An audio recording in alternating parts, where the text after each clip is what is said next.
As I'm writing this, Ball Pit is playing itself. That's because after getting far enough into the game, you unlock a character named the Radical.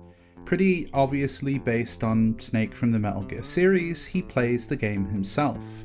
He's one of two characters who do something similar. This isn't just a quirk, it's kind of a thought out part of how the game operates. Part breakout, part roguelike, part town builder. It's an infectiously playable game that is, at its core, ridiculously simple. It's almost like a mobile game in how it's clearly designed to be played a run at a time with fairly simple controls, and that's what's made it pretty great to have on in the background while I listen to music. You can choose not to play the Radical, of course. You can pick a character that turns the game into a turn-based battler or shoots twice the balls at half the power, and, well, you get the point. Ball Pit is a bit ridiculous in its own way, and it's been a real eater of my time over the last few weeks. Here's why you should give it a go. But first, I just want to point out how close I am to 4,500 subscribers. I can literally feel it. If you want to help me out in any way, subscribing would be greatly appreciated. Ball Pit feels like a Devolver game. From its simple yet stylized, almost gothic art style to its self-referential ironic tone to the fact that it absolutely annihilates your free time, it's a game that at first feels incredibly basic, but then builds and builds. You can spend 20 minutes with it, think you've figured it out, and then all of a sudden you have 5 more hours of playtime sat atop your Steam library. To break it down into simple elements, where there once sat a town, now lingers only a single pit, and yet the remains of civilization hoist itself from the pit up to the surface. Your goal is to traverse that pit, unlock upgrades, and grow your town. To do so, you throw balls, and lots of them. Once those balls return to you, you may fire them again. Taking out enemies rewards you with XP and gold, with the former spent on upgrades and the latter to re-roll upgrades and then bring back to the surface. Once you do, you can build a wheat farm or a forest, and every now and then you can fire earned characters at your base to harvest resources or build new structures.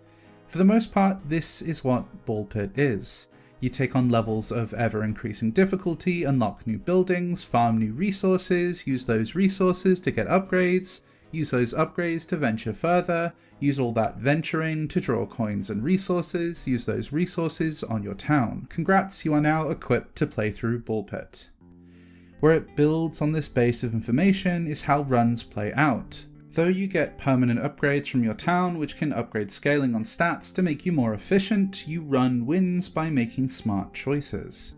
You may unlock new balls as you level up, which gives you special effects, but evolutions are where the best runs come from.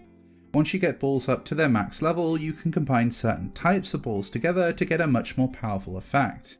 To add to this, you can unlock fusions, which will combine balls together even if you aren't necessarily evolving them.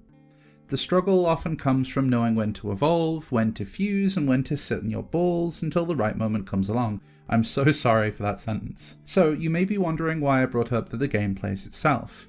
Well, Ball Pit is infused with this almost idle-like game design. You can play a level to get another harvest in your town, or you can just sort of wait. You can have one unlockable character pick all your level ups, or have another just play the entire game. If you want a few more resources but have to cook dinner, you can just leave it on and come back to it, or let it play while you watch a show, do a couple of quick tasks, and then let it play once more. Or you can opt to do none of that too, of course. You choose the buttons you press, and those buttons can pick a single warrior, let you choose the right upgrades, and smash through enemies until the end of the game. And characters give a real flavour to each run. Randomly, some characters give you a gold multiplier bonus before each level, and to unlock further levels you have to beat runs with a certain number of characters. You do eventually unlock the ability to control 2 different characters in each run, but even then you need to beat 2 or 3 unique runs in order to unlock more levels. So you can't get too comfortable with a certain playstyle because the next one may be shooting from the back of a board or throwing the balls up to a certain point before they land. As you not only shoot but move up, down, left and right, you can maximize ball choice by going for groups of enemies when you have AoE attacks, or for walls when you're rewarded for hitting enemies multiple times. There's something about Ball Pit that feels very thoughtful despite its simplicity. It could work as a mobile game and lose almost nothing. And this isn't to dunk on it in any way or imply it's not hardcore enough for my Steam library. It's instead to say ballxpit at no points gets so complex or overwhelming that it can't be figured out in just a couple of clicks. It's so approachable in its design that you can almost pick any point in any run, hand the controller or mouse and keyboard off to someone else, and they can continue on for you. They don't have the requisite knowledge to make your character strong, but they do have the intuitive skills to just get it. And everything from the art to the sound seems to serve this goal. There's little spectacle here. The story is practically non-existent, the largest cutscene is maybe a minute in length, but that's not the point of ballxpit. There are 15 characters, 8 levels, plus a New Game Plus mode. Now have at it. ballxpit has this great ability to just suck you in. Something about the infectious gameplay loop, pulsing music, or maybe how easy it is to just rack up another game makes it all so deliciously Moorish. To memory, the last time I remember a game casually yet wholly wrapping me around its finger was when I played Balatro. And this is something I really wasn't expecting out of it. I remember testing the waters of ballxpit over a lunch break one day and having it roll around in my head all day until I clocked out. I haven't played it in a couple of days now, but even looking over my footage for this video makes me want to try just one more run. But I know if I do, I'll never finish this script. And thank you for watching my video on ballxpit. This is a slightly shorter video than usual, but I didn't want to artificially extend it just to talk more about the game, and I think I more or less got off my chest what I wanted to here.